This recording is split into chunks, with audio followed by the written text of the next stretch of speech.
Pele Yoetz, we're up to the entry of Da'at. Da'at means understanding. Our sages taught us Masechet Brachot. Kol mi she'en bo da'at asur le'achem alav. Whoever does not have understanding, which means he does not bother to use his mind to think and understand. A person like this who does not bother to use his mind and to think before he acts, it is forbidden to have mercy on him, like Gemara says. Why should we have mercy on you? You didn't choose to think. You didn't choose to use your brain before you did. You're not allowed to have mercy on you. Amru od, mi she'en bo da'at nevela tova himena. The Midrash says in Vayikra Rabbah, whoever does not have basic understanding, a animal corpse is better than he. Amru od, kol mi she'en bo da'at, kol mi she'yesh bo da'at, kilu yibnei bet hamikdash beyamav. And anyone who has understanding, it's as if the Bet HaMikdash was built in his days. Now, what does this mean? What understanding are we talking about? We're talking about the understanding of realizing what life is really about and realizing what it means and how important it is to serve HaKadosh Baruch Hu, our Creator, and to do the mitzvot that He commanded us in. Whoever has this understanding truly and really is dedicated to this goal, his life, he changed. He made his goal to become a religious man, to raise his family to be religious because he really loves it and he sees the purpose in it and he understands what it means to have a relationship with Hashem and he sees the miracles that Hashem did to him and he puts all this together in his mind and he makes major changes in his life in order to put more effort towards this goal. And all of that, he has that, that's called da'at. That's called understanding of what life really is about. Such a person who has this da'at, you should know, the Gemara says, it's as if the Beit HaMikdash was built in his days. Meaning, that why do we not have the Beit HaMikdash? Is because we don't have this connection to Hashem like we used to. We were far from Hashem. We were already removed from Him, and therefore He removed Himself from us.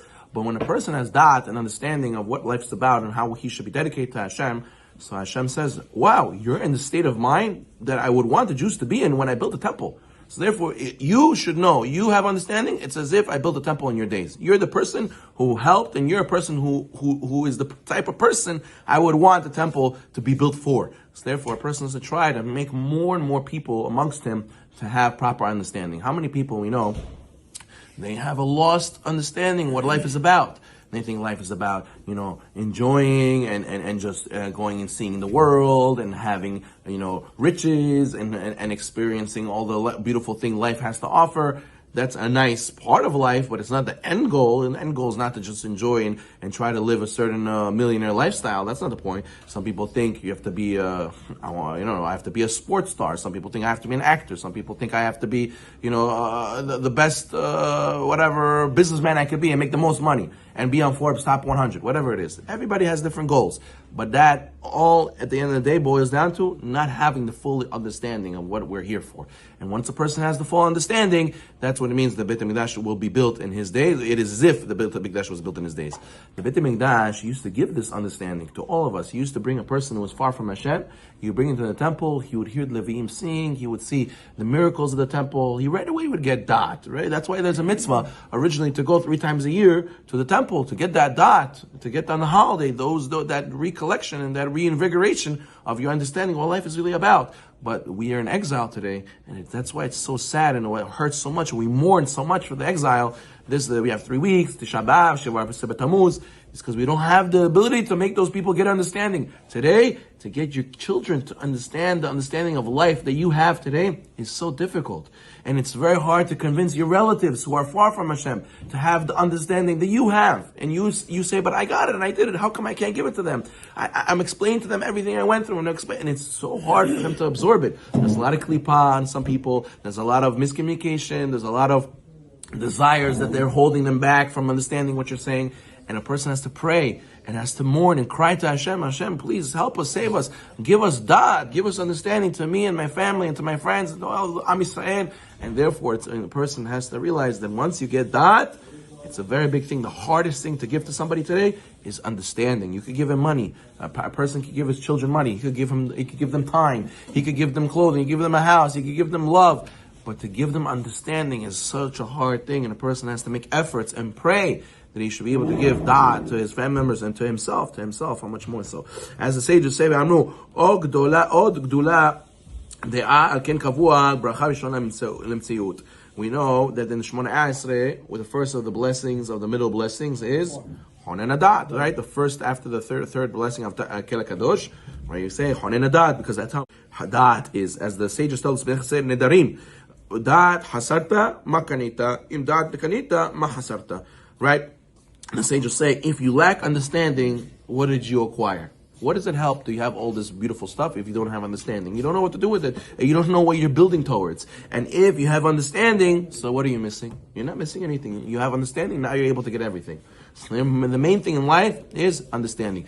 There's so many people today who are not looking for what business or where do I get the money, or what should I, what a lifestyle should I live. They want wisdom. They're listening to these gurus giving them advice, giving them understanding, how to understand the market, what market to get in, why is this, why is that, how to make a sale, how to be confident. These are all untangible things. That's what all people want today, is understanding how to go through suffering, how to go through their lives, ups and downs, how to have understanding in their shalom bayit, how to have understanding in their business, how to have understanding in the Torah.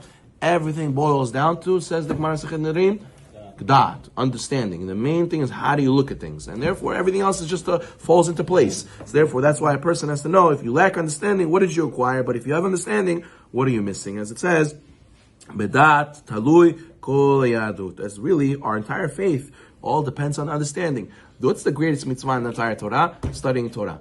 Why? Because it gives you understanding.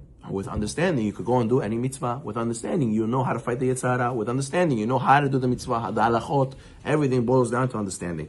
And chol hashleimut, and all the spiritual perfection of a person in this world and olam haba, his whole duty is to go and fix his understanding. So therefore, a person has to make sure to pray for it, to make efforts on it, to learn, to study. There's no way you'll get wisdom without studying. And studying doesn't mean just studying, but actually practicing. You have to learn musar, to put into play what you learned, and not be like Esav, where everything was in his mind, but his body doesn't do. It has to be a connection. That's why the Shekhinah was speaking from Moshe's throat, because the throat represents the connection between the head and the body. That's why it's very holy over here. The Jewish power is in the throat, in speech. We do everything with speech. As we know, Paro, which represents the klipa of Moshe, what was Paro? Flip the letters, Ha'orif. Ha'orif is the back of the neck. When did the Jewish people misbehave? Hashem calls them what? Stiff-necked people. Gardan tachteh, the neck. They didn't let what they know go to their body, the neck.